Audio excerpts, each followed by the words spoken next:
All right, ladies and gentlemen, we want to invite you to the live podcast segment that we're doing here at San Diego Startup Week 2023.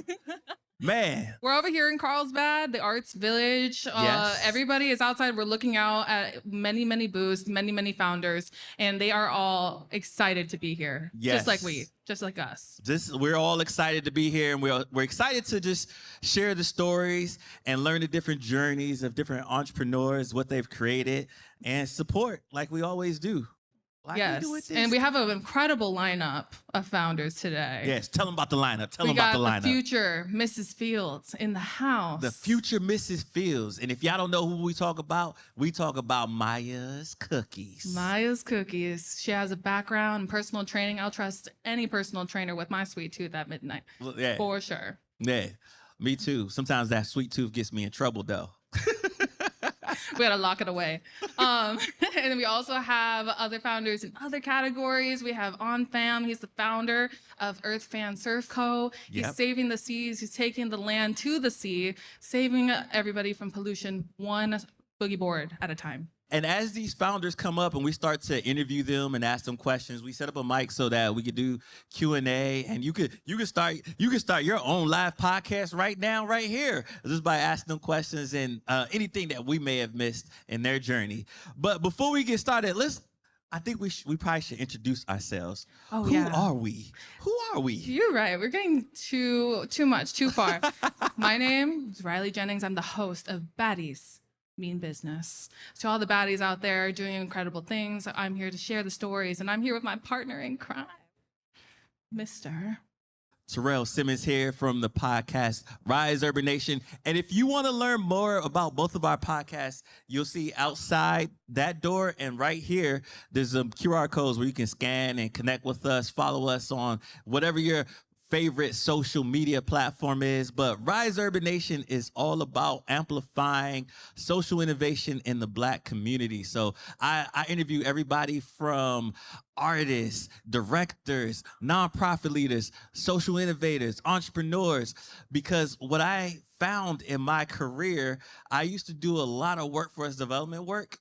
And I would go around and use federal and state dollars to put these wonderful programs together for whether it be interns, students, entrepreneurs. But something that I saw in our young folks, especially our young folks of color, is they can't be what they can't see.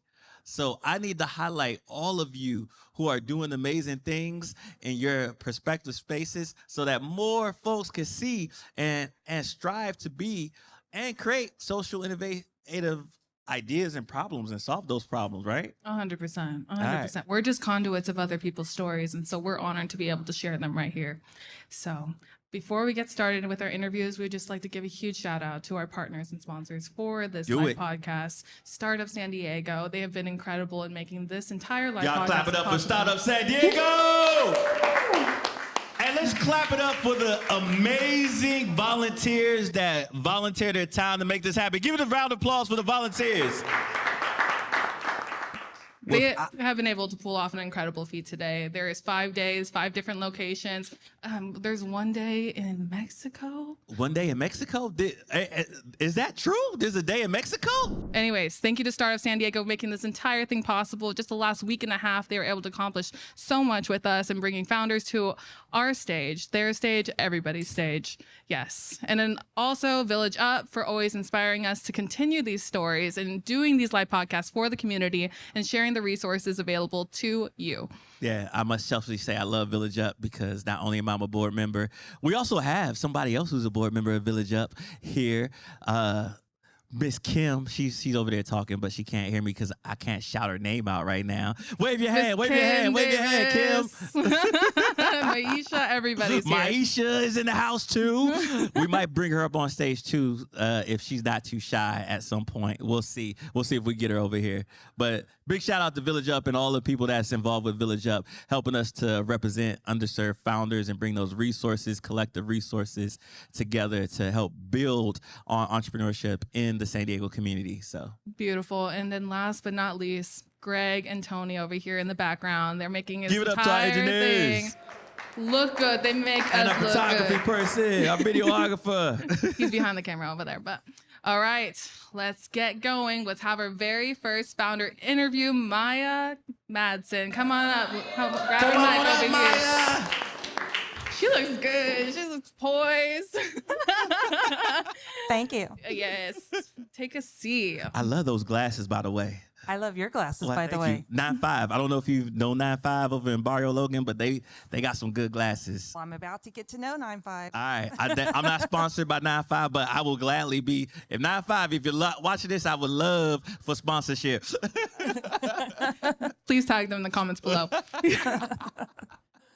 All right, Maya Madsen, she's a future Mrs. Fields. She creates gourmet vegan cookies that you can enjoy based here in San Diego. She has an incredible background. She's scrappy, she's ambitious. She has an incredible way of working with the community to make her efforts thrive. But don't hear it from me. Let's hear it from Maya. So Maya, welcome to the pod. Thank you. Thank you so much for having me. I'm excited to be here. Perfect. Go ahead. Well, let's kick things off by give us your founder story. How did this? Where did you come up with this idea for vegan cookies and this brainchild? Where did it start? Did it start in your mama's basement somewhere? Tell the people who may not know a little about you and how this venture started. Absolutely. So I spent the last 30 years of my life as a personal trainer. I also spent the last 20 to 15 years of my life as a vegan. So I like to say I was your worst nightmare, a vegan personal trainer. And I eat clean and healthy, but on my cheat day, I wanted a plant-based dessert. And back in the day, there weren't any delicious Mrs. Fields style cookies, so I had to create my own. So I took a traditional recipe, veganized it, and I used that to show my clients that you can practice plant-based and still have treats. That's how it started. I was sharing them with friends and family, showing them that, yes, vegan tastes delicious. And fast forward to 2015, 2 of my 3 sons were in college at the same time, and I was faced with daunting bills. So I started baking the cookies and selling them to friends and family as a side hustle. Once I was up to about 20 dozen a week, I said, I think these cookies might have some merit. 20 dozen a week In my home kitchen. They have some merit. Right. So I entered the Del Mar Fair. And I won first and second place. I entered 2 recipes, and that gave me the confidence to turn it into business. Clap it up for that. So once I figured out that I might have a viable business, I started to do R&D. I went around and figured out that farmers markets were the easiest point of entry for me. I took out a high-interest $3,000 credit card and maxed that sucker out That's to strappy right there. purchase my tents, think a lot of my people can relate to banners, the that. permits, everything I needed, and I launched at the local farmers markets. And that was in 2015. I slowly was growing year over year. I worked the markets, I baked the cookies, I was doing everything myself, and one of my sons would help me when he was home from school. And that's kind of the origin story. That's the beginnings, the roots of Maya's Cookies. There's more to that, but I'm sure there that's is. the root. You've been Maya's Cookie started in 2015, and what I know about you, you're scrappy, and you get in there, and if there's an issue, you find a way. And so I would just love to learn about those moments throughout your journey that you're just like, I had to figure something out, and what was going through your mind in those moments as well. Every step of the way was a scrappy moment. Number 1, taking a traditional recipe using animal proteins, changing them to plant-based proteins and getting the same result, if not better. So that was the first thing I had to figure out. I didn't know if there were scientists or people that you can help you figure that out, but I didn't have the money for it, so I figured it out on my own. Then I had to scale that recipe up over 100 times to produce the same outcome, if not better. So that was another scrappy moment. I was searching the internet to see if there's someone that could help me do that. And yes, there are people that do that, but they cost a lot of money. So I decided to be Wait, scrappy. did you take out another credit card to get those people? No. I stayed within that limit. And so that was one example of being scrappy. I don't come from a food and bev industry. I was a personal trainer. I'm a home cook. And I decided I'm also a woman in STEM because baking is chemistry and vegan baking is AP chemistry. And I like to say if you put a $sign in front of the number, I turn into Einstein. So figuring out my financials, turns out that, I'm good at math. or sort of good at math. So yeah, that was the first example of being scrappy. Also, I couldn't afford employees. So I'm a put your big girl pants on and figure it out and get shit done kind of gal. So I would personal train in the morning. After all of my classes were done around noon, I would go to my commercial kitchen, produce and bake. Then I would go to the farmer's market and work the farmer's market from 3 to 7. So that taught me production. It taught me time management, and also it taught me R&D and customer service. So that's another example of being scrappy. I was doing all of that my own. I also had a job at night working at Pottery Barn. What? 2 nights a week, and that, I'm telling you, I'm scrappy. And what that taught me was merchandising, and that turned out to be extremely important for my product and our farmers market venture and our stores, to be honest with you. So that's another example of just being scrappy. I no longer work at Pottery Barn 2 nights a week. I no longer personal train. I am 100% founder and CEO of Maya's Cookies, because in 2020, our business exploded 6x overnight. So that's a different story. Y'all clap it up for that. That's incredible right there. You know, I'm inspired by this for multiple reasons, because I remember we did a women's founder panel not too long ago, and we were talking about stats. You know, ever since Black Lives Matter came into play, all these institutions and VCs are talking about, we want to fund more minority business, or we want to fund more women businesses, right? And one stat I found very interesting is that I think it's out of all of the VCs that funded women's businesses the past year, there was only like 3%, something of that nature. And I'm like, man, we only got 3% and you trying? Like, what do you think, in your own personal opinion, so that VCs need to start looking at when they, or what do they need to change to really encompass more women founders and invest in more women founders so that you don't have to be so strappy all the time?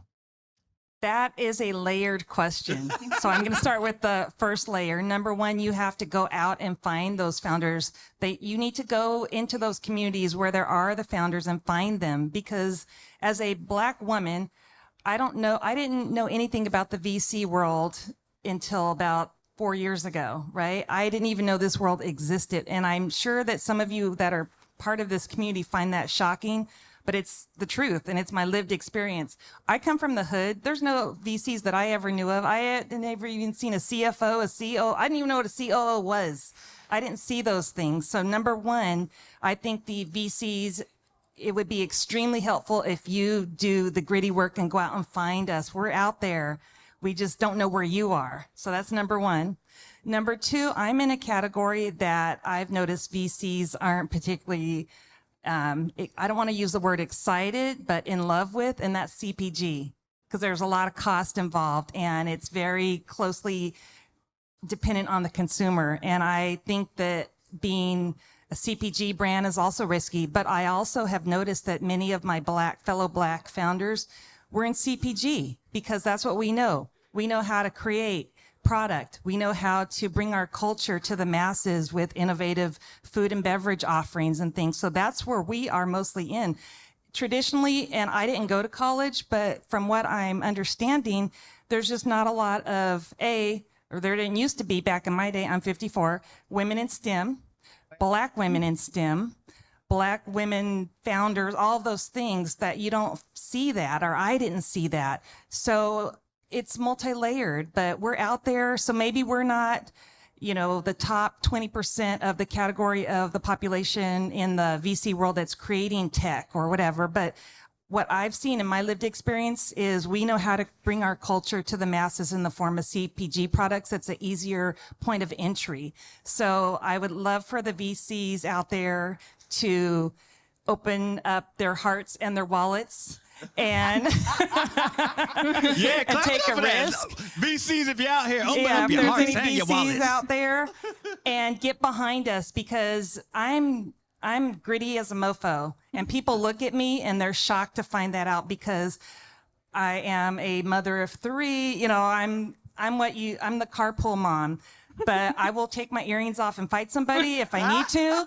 I will roll my sleeves up and make those cookies. I was just washing dishes an hour before I got here. I will roll my sleeves up and help my team in any way, shape, or form. And that's what I have found in my fellow Black female founders. We are multitaskers. We are smart. We are driven. We know how to do lots of things we have superpowers that America, I think, is just now finding out about. We've known it, but I think Black Girl Magic is something that more founders are discovering. Black Girl Magic. Yeah. We've known about it and we've had it, but just opening up more doors would be extremely helpful. That was my long-winded, layered answer. There's more to it, but I know we're on a time crunch. Baker and Brawler, y'all. She is here. And so as we're closing up this interview, before we start our Q&A and welcoming the audience to go ahead and jump on the mic and join the interview, what is that one piece that you want to share about your journey that other people may not know about it, but I feel like it's important for them to know? Oh gosh, I have to one thing. Yeah. Well, I didn't understand what, I guess, generational wealth was and all that. And once I understood what it was, it made me even more driven. So someone like me, my roots, I started my life off in foster care, and that's part of my lived experience, and that's why I'm so gritty. So I've only known how to take care of myself and make something out of nothing and work for what I need from the get. So I come from an underserved community. I come from an underserved background. This is all I know. So all the cute pink that you see everywhere and me wearing my cute outfit and looking great, behind all this is someone who started with absolutely nothing and had to work my way. And I used to not share that because I didn't want people feeling sorry for me, but I have to share it because I realize I'm representation.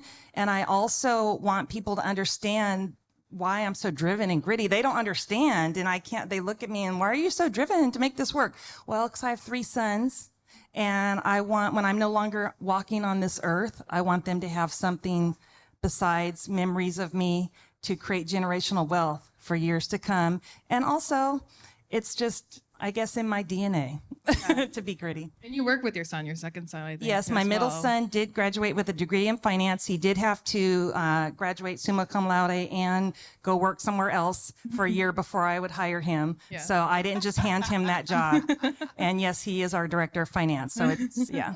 It's a family business. All right, everybody, but we're going to go ahead and introduce and bring on our first question from the audience. So go ahead and introduce yourself and then go ahead and ask your question. Hi, Maya. My name's Maisha. Nice to see you. Nice to see you. I loved your story, and I think it's really easy for people who are sitting in the audience to hear that story and think it came not easy because you just told us what it was, but that it came without you having some fear, some doubts. And I'm just wondering if you can share with us any secrets that you have for overcoming those fears so that you can keep persevering. Thank you for sharing. Thank you. We can do hard things, period. So you have to believe in yourself and trust your gut.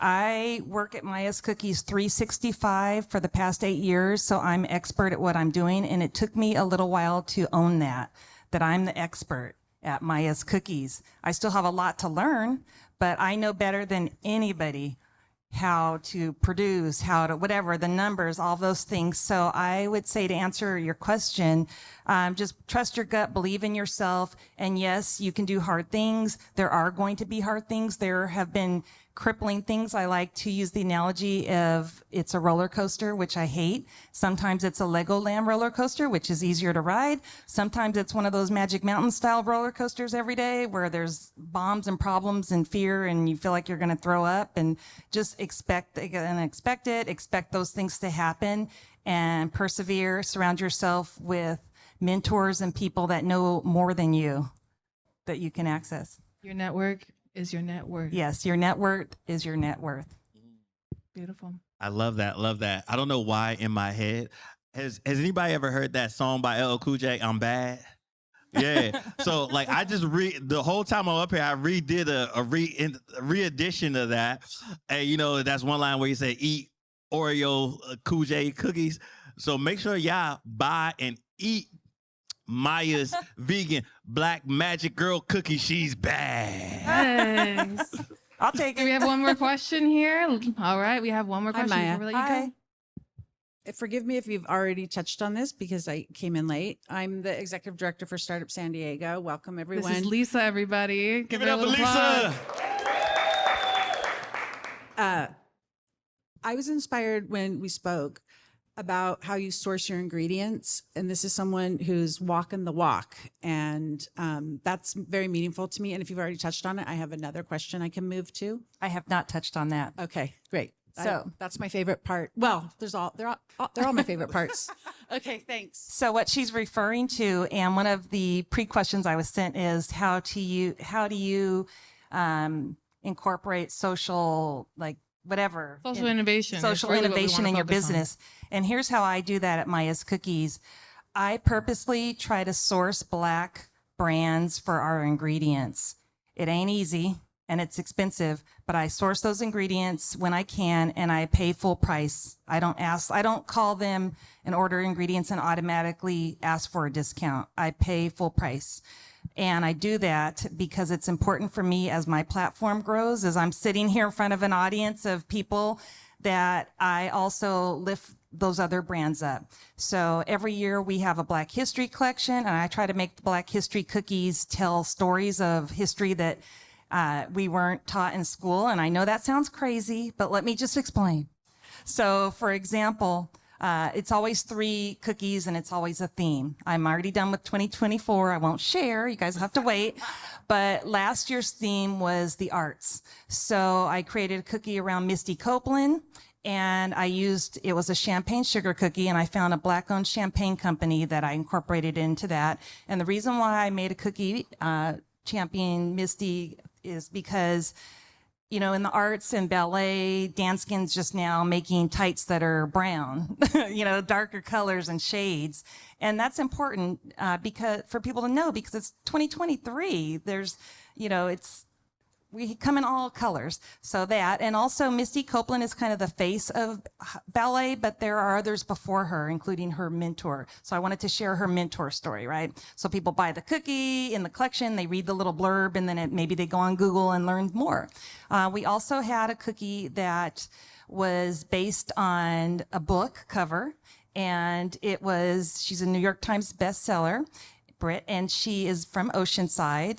And I wanted to highlight her story because when she was at Oceanside High, her parents said that she was accused of cheating on her SATs because they couldn't believe her essay was written by her. She's a Black woman. And here she is, fast forward 20 years later, she's a New York Times bestseller, right? So there was that. And then we also had an Uncle Nearest cookie. And those of you that don't know Uncle Nearest, it's a person, Nearest Green. And he is the person that's behind Jack Daniel's brand back in the 1800s. It was a Black man that was making Jack My Daniel's favorite whiskey. whiskey. Yes, and it's the most awarded whiskey in America right now. So we made a whiskey cookie, and we told the story of Uncle Nearest Green, that it's a Black man that's actually responsible for that brand, which is an iconic Americana whiskey brand. And his descendants resurrected his name and created a brand called Uncle Nearest. It's Black owned, founded, and it's, you know, tells the story. And people didn't know. They say, wow, Jack Daniels was actually formulated and created by a Black person. Yes, because those are Black history things that, you know, we weren't taught or you just don't hear about. So I use the cookies. Sorry for this long answer, everybody. No, I It's love hard it. to I love it. explain. You spring It's an you education that tug you on didn't know all you were my gonna get heartstrings today. right now. But I'm using my platform as a baker and the cookies to source ingredients for these cookies from Black brands and also tell Black stories, because when people buy cookies, it's usually celebratory and they're in a good mood. And when else to capture someone's attention when they're in a good mood, celebratory, and eating a cookie, and we have marketing materials in there that tell the story. And on top of that, I was always the young person that was on the receiving end of, you know, donations, or when I went to Catholic school, I had to get my uniform out of the lost and found bin. And I always dreamt of being on the other side where I'm the person helping the underserved and not always receiving. So for that reason, we always donate a portion of the collection to a small local or national underserved nonprofit. Underserved a nonprofit that services the underserved. And this year it was Detour Fancy, which is a organization here in San Diego. And we also worked with Black Girls Code. So. Okay, let me tell you, I just came from an event, the San Diego Black Chamber of Commerce, and they was giving away, guess who? Maya's cookies. So she donated a whole bunch of cookies to give away at that event. So thank you. Yeah. Thank you. Another thing I want to add to the Uncle Nearest story, because that, like, everything you said sits near dear to my heart. But let's talk about Black Girl Magic. The reason why Uncle Nearest story came to life again, because a Black woman brought it back to life, found the next of kin to say, hey, this guy taught Jack Daniels how to make whiskey, and a couple other people in that prohibition time. And then like, let's see if we could bring this brand back. And so give it up for Black Girl Magic, y'all. Thank you, Maya, for joining the podcast. Thank you. Feel free. Go ahead and follow Maya. Where can everybody find you online? You can find us at mayascookies.com. We ship nationwide. Those of you that own companies, we have a very robust corporate concierge cookie program where we can customize orders for you and print the details. And we also on social media, Maya's Cookies San Diego is our Instagram. We have TikTok and Facebook for those of you that are on the Facebook. What else? I think that's all of it. So thank you. Everything. Thank you so much, Thank you. Maya. Give it up for Maya. And let me tell you, I've had the cookies. They don't taste like vegan cookies, y'all. And I'm a cookie eater. I'm called Cookie Monster in my house because I will devour some cookies. I was like, you sure these vegan? I don't know if these vegan cookies. These taste like real cookies. All right. And we're going to bring on our next founder now. His name is Anh Pham. He is the founder of Earth Fan Surf Co. I saw him. He's right there. He's walking up. He is also a student, a part of the Rec Innovation Lab led by Tanya Hertz, the one and only. I see you, Tanya. She's out there. Give it up for Rec Innovation Lab over at Miramar. We're just going to be the cheerleaders for everybody in the community right now. So if you want to feel special about yourself, just stop by. Come over here. We'll probably shout you out. Oh, they got props too. They got props. On. Okay, Come on, all right. Props to y'all. Okay. Bring it up. Go ahead. And there's some stairs right here. I'll hold the props. Come on. Welcoming On to the stage, everybody. Give him a round of applause. All right, On, it's an honor to have you on the stage. As you know, this is about to be interesting, everybody. Look at how beautiful this board is. But On, I want you to go ahead and introduce yourself and talk about what you do at Earth Fan Surf Co.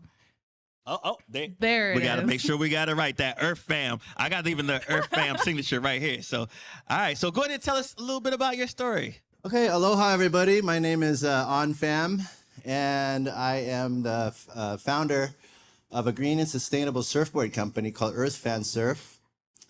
And our mission is to help reduce ocean pollution caused by cheap polystyrene foam bodyboards that's littering our beaches, oceans, waterways, even the Great Pacific garbage patch you'll find is in. We'll have you raise it up a little bit. We want to hear you. Yeah, and polystyrene is actually the second most abundant pollutant that we have on the earth today. And most people don't think anything twice about the boogie or your soft top surfboard or the bodyboard. So to fight that, I create natural bodyboards that come from cultures from around the world: Africa, Hawaii, Japan, Peru, Australia, France. In ancient times, we all surfed on wood. And why? Is because it's fun. It's fun. It's beautiful. I love this. I would hang this in my house.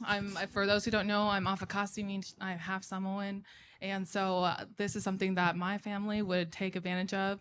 But I want to talk about you and who you were before Earth Fan. So let's share a little bit about you and your surfing background. What just really inspired you to take that leap? Okay, yeah, I'm Vietnamese. I was born in 1974 in Saigon during the war, and I came over here, landed in New York and then San Diego, and I never left. Caught my first wave on a boogie board, of course, like the rest of the world. And I just started surfing after that. Grew up in Del Mar, surfing Del Mar Beach. Really started getting into competing and stuff like that. wasn't really my thing. Just stay connected to the ocean however I could, no matter what board it was, a longboard, shortboard, stand-up paddle. And so all my years of surfing, like 40 years, I also create these giant geoglyphs in the sand, like these 300-foot sand art murals. I'd love to share with you guys someday. But I use a rake to clean up our oceans of plastic, the beaches of plastic and foam, and leave behind art. And so during COVID, it snapped in my head. I remember seeing a guy deep into Baja when we're camping. He was surfing on a little piece of wood. And it's the fastest I've ever seen anybody go on a wave in my life. And it's like, so I started doing research with my Hawaiian friends, my Samoan friends in Hawaii, and they call paipo. Paipo is the Hawaiian word for sliding on your belly head first and laughing your butt off, because it's just, No, honestly. Yeah. So you can find natives in Africa, Papua New Guinea, all over the world, like the Endless Summer movie. They even claim that Westerners introduced surfing to these native kids, when in fact, in Hawaii, even California coast here, the Kumeya'i coast, they've been riding waves for 10, 15, 20,000 years. And since the last 50, 60 years, we have a giant pollution problem. All the boogie boards that are discarded every year can fill the Giza pyramid. And this I found at La Jolla Shores. What happens is the kids jump on them, break them, and they just leave them on the beach. And if we're lucky, they find their way into a landfill. But most of the time, since they're made in China, shipped over here, use them for 2 days, and they ship them back to Malaysia, our trash. It's a huge footprint on our environment. Yeah. Yeah. When did you first knew that you had to create a solution around this, and what was that process like of coming up with this solution and then making it a viable business? I know you entered the rec. I know that rec story entered somewhere in there, but give us that whole process. And I know you're an artist as well. And so it's something, it didn't just stop at creating a board that was functional and sustainable, but you also included something that you're very good at, obviously, if you can see this. So go ahead and touch on that. Okay. Yeah. Thank you. I'm an artist by trade. And once I married the two into my boards, I realized, my mentor actually pointed this out, that it's functional art. Like you could ride, you'll probably think twice about just leaving this on the beach as you would this. It's like, also these will last forever. And so my idea, how it came about, was just seeing these discarded on the beaches. And I do not necessarily beach cleanups, but I see them, I go collect them, along with canopies and broken beach chairs you'll find, and styrofoam coolers. So last year, the island of Maui just passed a law that bans all selling, renting, or distribution of any polystyrene boards anywhere on the island. Oahu is going to follow with the Big Island and all the islands. So pretty soon you can't buy a cheap polystyrene boogie board or bodyboard anywhere, which allows, kind of going into the business, is we can also fill that void of people not being able to have fun, but we do it in an eco way. And since these are Hawaiian technology, tried and true from thousands of years, I feel like the Paipos can go home back to its original home place. Yes, and there's so much we can dive into with On Story, but today's focus is really on that social innovation. And so you may already know that we're talking about sustainability from land to sea, of course, but there's so much more that you're doing as well. And so when I just got back from the island of Samoa 2 days ago, and what I noticed about being on the island is that there's two things that I noticed. For one, there was a time when I ran into a group of children in the village, and it's really hard to get a soccer ball, for example. And these children were playing football, with a plastic Fanta soda bottle, kicking it around the field, hitting it into the goal, just like anything. It's a very level of resourcefulness that I feel like I see in you, is you just make do with what you can. But another thing I noticed as well, which ties into what you have been focusing on, is the amount of stray animals that are left on an island. Of course, there's only so much you can do. They're stuck on the island. They're not being spayed. They are left malnourished. They are out in the streets, they have diseases, and there's really a minimal choice given because the residents of the island are already focused on so much with just sustaining their own lifestyles. So I would love for you to share about addressing all these issues that you're passionate about, but also tying it into your business as well. Okay, yeah. The Pipo painting project that I do with, I'm also an art teacher as well as an entrepreneur at the elementary schools. At La Jolla and Bird Rock and Kate Sessions, and I cut boards for them to paint on and learn about the negative environmental impacts that boogie boards have, but also the history of surfing, and try to give them that education, but also they auction the boards and raise money for the schools. Everybody wins. And so I feel like cutting the nub at the bib, or what is it called? Cutting the problem in the, Nipping the problem in the bud. Yeah, there you go. There you go. Nip it in the bud. Nip it in the bud. There you go. Nipping it in the bud with the foam. I also am closely working with a longtime nonprofit called Surfers for Strays. And it's a group of surfers down in Mexico that have surfing in their hearts, but also the animal population. And it just doesn't stop with like collecting an animal, healing its broken jaw or foot. They do a huge sterilization program, which parts of our proceeds from the boards are going directly to them. And that way we nip it in the bud. Nip it in the bud. Nip it in the bud. And so the same way I can kind of see the tie between those two, and however we can help the suffering of all of us, I love how you, not just the art element, but I love how you integrate culture into there too, and really telling the story of the different cultures that make up you, and the island, to help move the generations forward to see why is this important and what really helps move sustainability forward so that we can have a really holistic ecosystem. Was that intentional when you did that?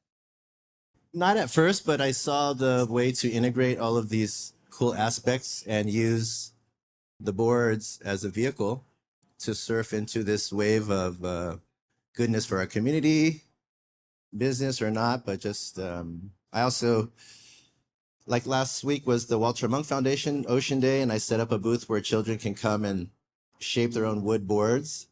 And one kid stayed there for like almost 45 minutes sanding. And I just said, keep it, it's yours. You sanded the whole thing. And so in my head, as a businessman, he's probably not going to buy foam boards anymore. If he doesn't buy from our company, he's going to grow up making his own boards, teaching his kids about it, and nip it in the bud. Nip it in the bud. That's going to be our new saying right now. Nip it in the bud. Yeah, and our pollution also as a manufacturer, we can't just blame the people who buy these and throw them on the beach. We have to look at ourselves as like, what am I giving to these people for a profit, just so they can break them and buy more? So that's also an aspect of it. Yeah, nip ocean pollution in the bud, one board at a time, y'all. Yes, and we're going to be closing up this interview, but before we do, we invite audience members to go ahead and jump on the mic and join the interviewing process, ask him a question. But something I would love to hear before that is that what is something as a business owner that you're just really proud of yourself for doing, or the choice you've made that you're like, this is something that I didn't know I was able to accomplish, but if other people were able to hear that I accomplished it, maybe they would be inspired to attack the problems that they're thinking about too. What's that? Do you have a moment that sticks out to you in that way? That moment is now, because as you know, I'm in the Regional Entrepreneurship Center at Miramar College, and in there's Go Rec Innovation Lab. Rec Yeah. Innovation Lab. yeah, the Rec Lab, and with my professor Tanya Hertz and Angela Merkins and Crystal Burns, all of my mentors and stuff. I actually went into Miramar just to. I turned 50 this year, so I was like, let me go take a community college class. I don't know, marketing maybe. And then I found out this rec thing, and they're like, no, they'll help you incubate your business. I'm like, I have a business that I have no idea how to do. And the milestone of probably my life is going there, Yeah. structuring my thoughts into products that are good for the earth. And it's only my second semester, and already we have one of my mentors is the co-founder of Volcom, Wow. along with his salespeople, trying to help me. How do we brand this? How do we get this out there? How can this be the coolest thing since Volcom, you know? And they're so supportive of my professors, teachers, mentors, attorneys from SCORE and Miss Rose Bolus. It's just, I can't believe that something like this exists. Yeah. And with that, I know there's everybody's being shy about asking questions, because I'm going to invite the founder and the person running the rec to tell us a little bit about the rec, because not everybody knows. So if you want to come up to the mic over there Come up, and then tell Tanya. us a little bit about the rec. Okay. Hi, everybody. Thank you for inviting me to speak. So my name is Tanya Hertz. I'm the director of the Rec Innovation Lab. It is an incubator on a college campus, a community college campus, which makes it different than a lot of other incubators, because normally incubators stay in business by taking equity, by charging money. And we found a way to be able to offer some of the same support that you would get at a traditional incubator, but we don't take any equity. We don't charge any money. We do it through the community colleges as a class.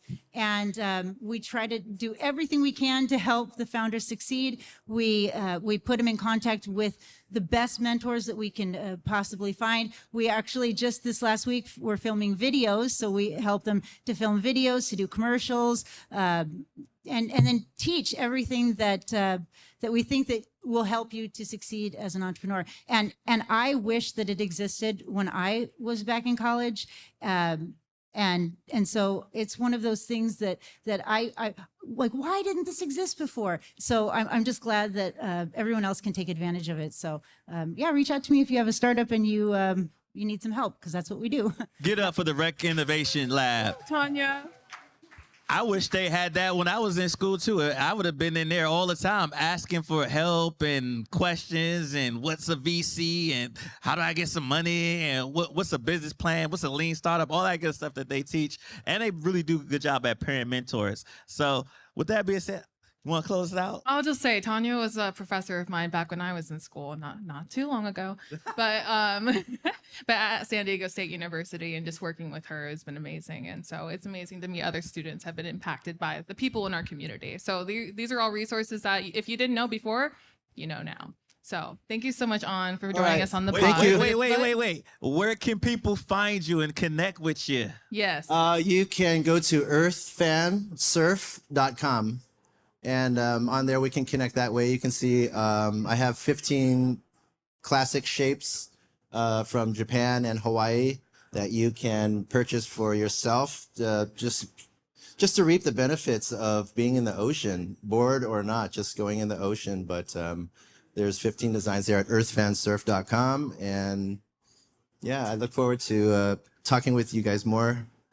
Give it up for Earth Fam, everybody. Give it up. All right. Wait, I don't get to keep this? No, I'm just kidding. I really wanted it now. Is there anybody out there that wants to be a small part of You this know what? podcast?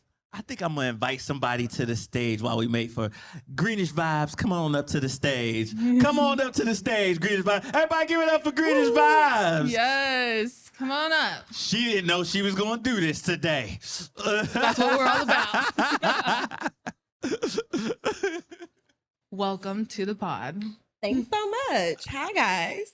All right, so you've been on my podcast, but allow me to introduce my lovely person that came on the stage last minute, didn't know she was going to be here, of Greenish Vibes, the founder and owner of Greenish Vibes. Tell the people, for those who don't know who you are, and what your company does. Sure. Hi, everybody. My name is Danicka. I'm the founder at Greenish Brands. We help people manage pain, anxiety, stress, and other ailments by curating herbal wellness products intentionally from Black and women-owned brands. And on the event side, we create community by hosting events, bud and brunches. We just had a Greenish movie night. We host Cannabis plus yoga at Liberty Station Market. And when I say cannabis, we don't sell THC. We are talking about all the other cannabinoids that don't get you high but are medicinal.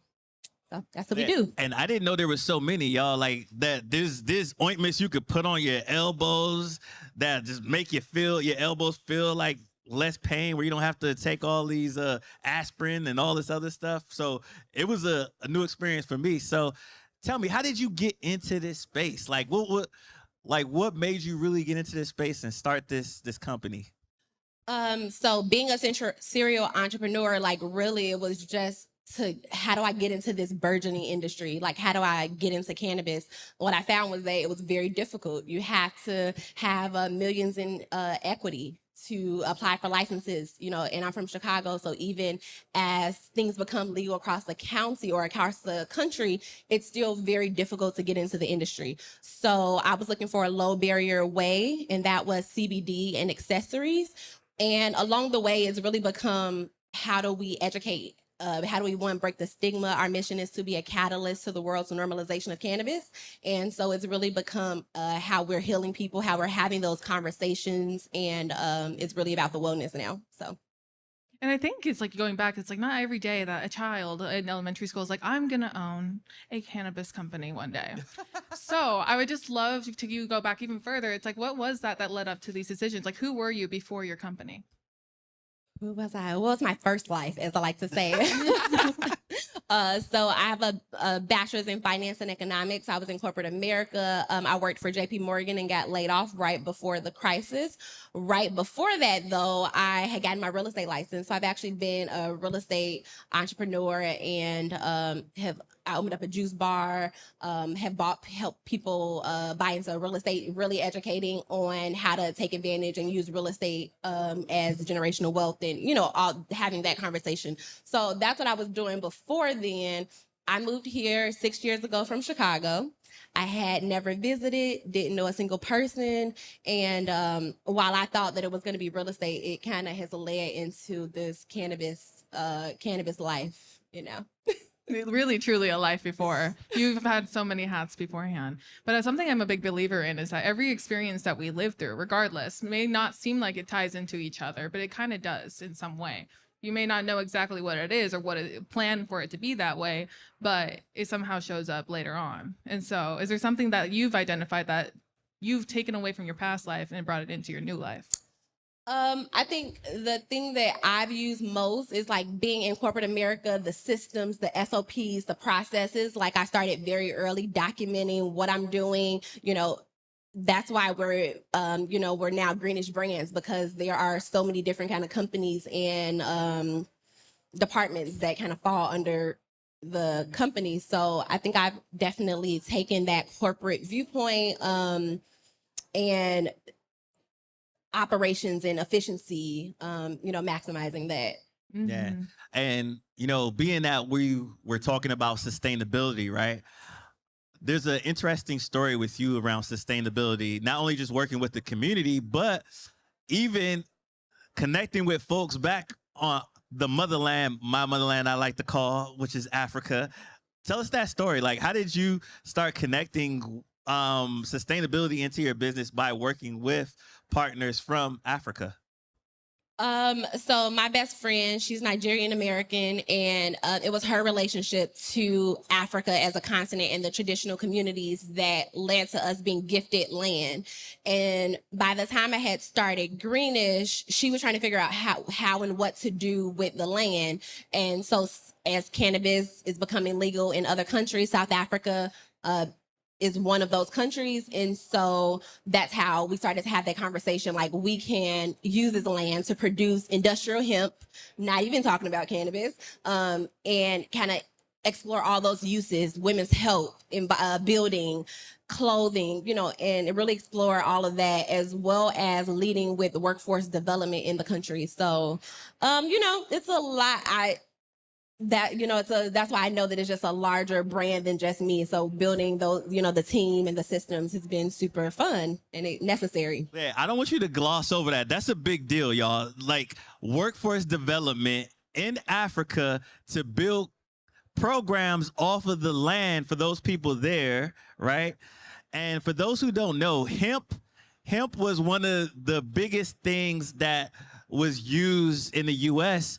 back in the, I want to say 80s and World War I. That's all our military and so forth used. And hemp also has the ability to refertilize soil, so that if you're cropping, you put hemp, it refertilizes the soil, and then you put new crop of where, like, you may have had plants that really take all the nutrients out the soil. So that is a big deal. Clap it up for that. Clap it up for that. Go hemp. And on surfboards are actually, they use hemp seed oil, correct? It shows up in sustainable wood. Hemp seed oil and sustainable wood. Okay. It shows up in aspects of like your life that you would never even imagine. Look, And you might have another business partner here. Where's our surfboard guy? This is another business. Look, connections. That's all those connections in San Diego Startup Weekend. Yeah, we actually, I was a student at the Rec Innovation Lab, so I... Give it up for the Rec Innovation Lab. And I'm still very connected. I have to get back in. But yeah, he's a current student, and I definitely plan on connecting. I love his boards and the work that he's doing for sure. Amazing. Amazing. And you also touched on the fact of building a community around your business. And so I would love to talk about that deeper, is like, really, what does that mean to you? Because of course I feel like community has become a buzzword in most businesses, but there's a huge reason as to why. And so what does that sense of community mean when it comes to your business? So being from Chicago, I think community, loyalty, the togetherness is already like built in, for speaking as a Black woman. And so coming here 6 years ago, I really had to create my own community. And especially in the cannabis space, creating that community means making these products accessible, like breaking it down to them, having these type of one-on-one conversations so that they can learn about the products, have resources to enter the industry. Like I said, we intentionally are curating from those Black and women-owned brands. So, bringing them along with us as we grow, that's super important. Yeah. It's like no longer selling an idea. It's like educating people on the idea that you're focusing on. It makes the process a lot easier later on, it sounds like to me. Definitely make the process a lot easier later on, but we were just talking about like the process of building a grassroots business is like very slow, and it's like one by one, but it's very rewarding. And for the last 3 years, it's like, okay, we're doing this, and I finally feel like, it's about to be a world, where we've kind of at the break-even point almost. Yeah, I really love the step-by-step process. Something that I often, when I meet founders and I have these wonderful interviews and have these intellectual conversations to see what their journey was like, I've learned along the way that, we always start off with this goal as entrepreneurs and innovators, right? But the real opportunity comes is when we fall in love with the process, because if you don't get married to the outcome, you can see this ideal and this business shift and change into something beautiful that the world needs. So I say, don't fall in love with the process. And you guys are in the process of creating something beautiful every time you step into your businesses to go out there and show the world what could be done. So thank you for sharing your journey. And I'd like to open up questions, and I'll let you finish your thought. But if you want to ask a question, feel free to jump onto the mic, and we want you to join in on the interview process. But feel free, continue on that.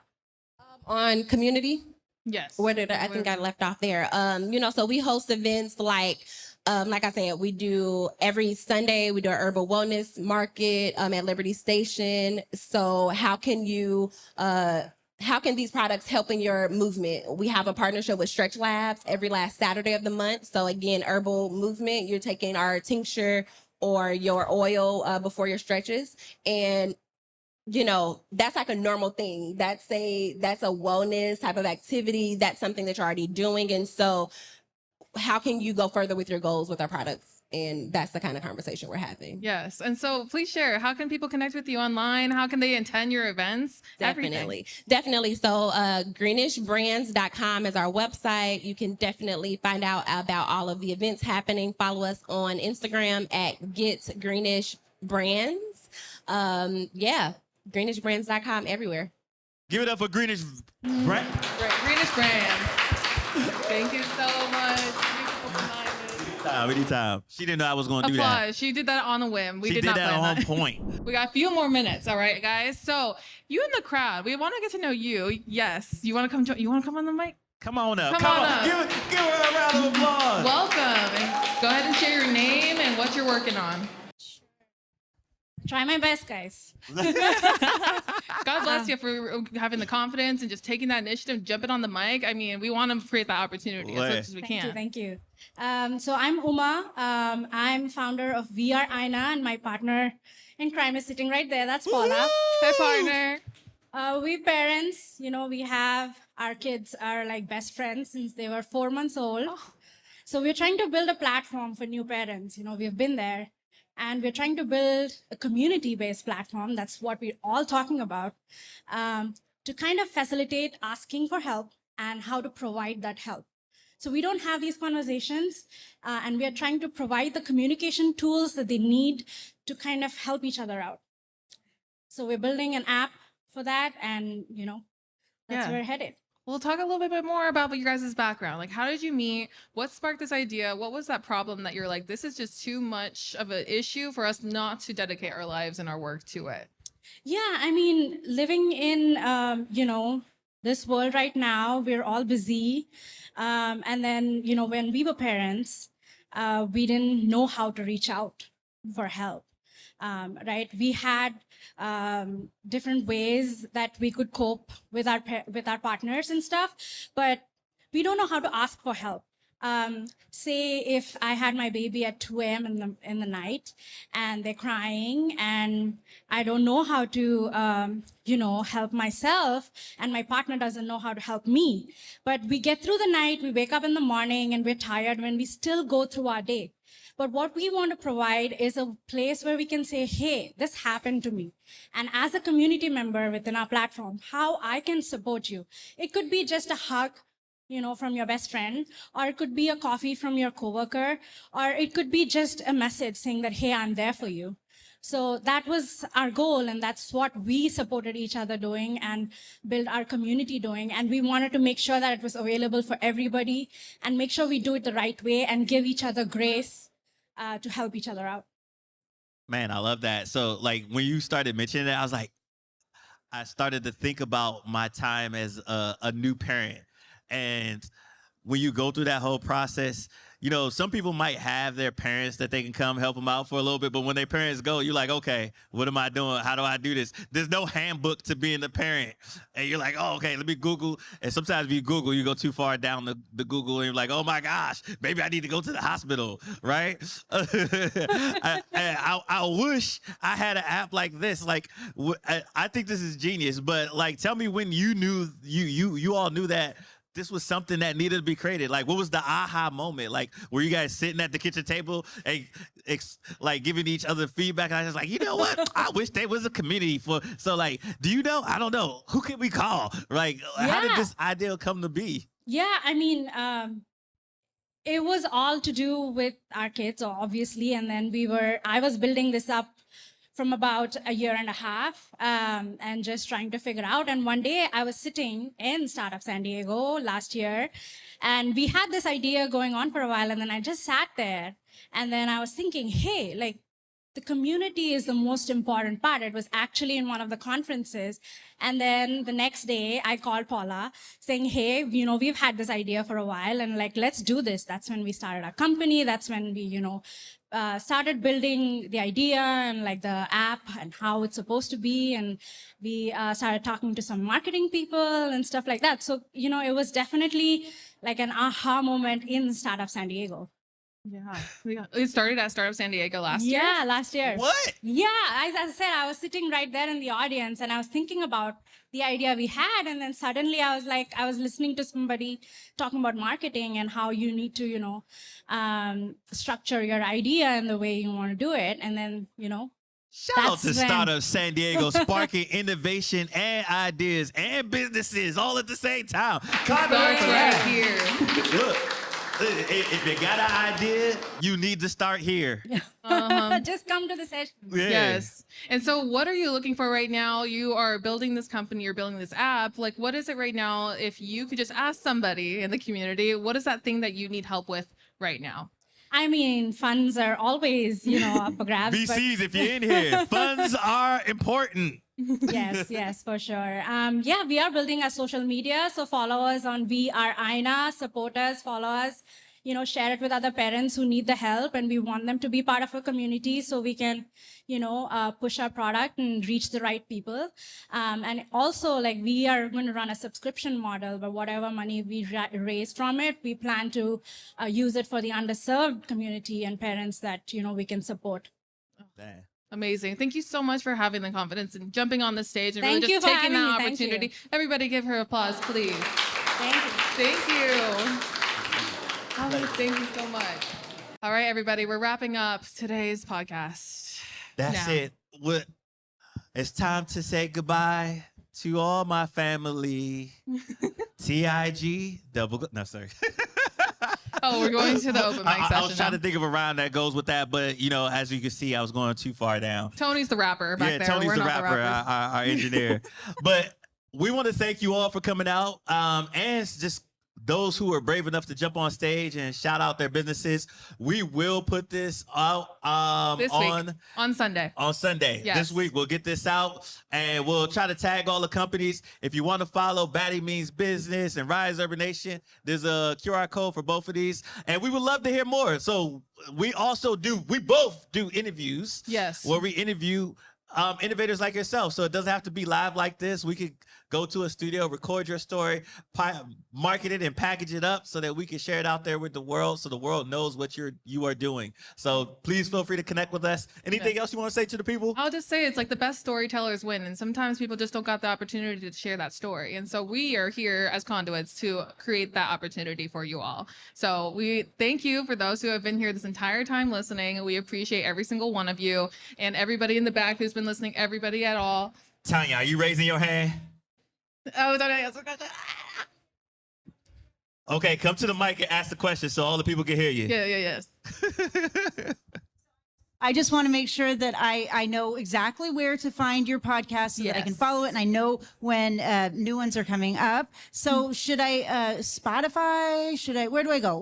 YouTube, Spotify, Apple, Google, Instagram, LinkedIn. Everywhere. You You're literally everywhere. name it. Okay, Everywhere you listen to podcasts, our podcasts are available. Okay, so under Baddies Mean Business, Rise Urban Nation. Baddies Mean Business. This will be under Baddies Mean Business podcast. And this will be on YouTube. Go ahead and give me a follow. Riley Jennings, RYLIE. And I'll be publishing when it's launched. So then you'll know exactly where to get it. But also Terrell Simmons here. He's going to be tagged in all the photos. Yes. Yeah. And I'll post it on my platform as well. So we'll both post it on our platform. I'll follow you everywhere then. I'll follow you everywhere. Okay, awesome. Thanks, guys. Thank you guys so much. We're going to close it out. Thank you, Startup San Diego, once again for sponsoring and being a partner in this opportunity. Thank you to Greg, who's a videographer in the background. Thank you, Tony, over here, making sure we Thank sound our okay. sound engineers and videographer. Give it up for a round of applause.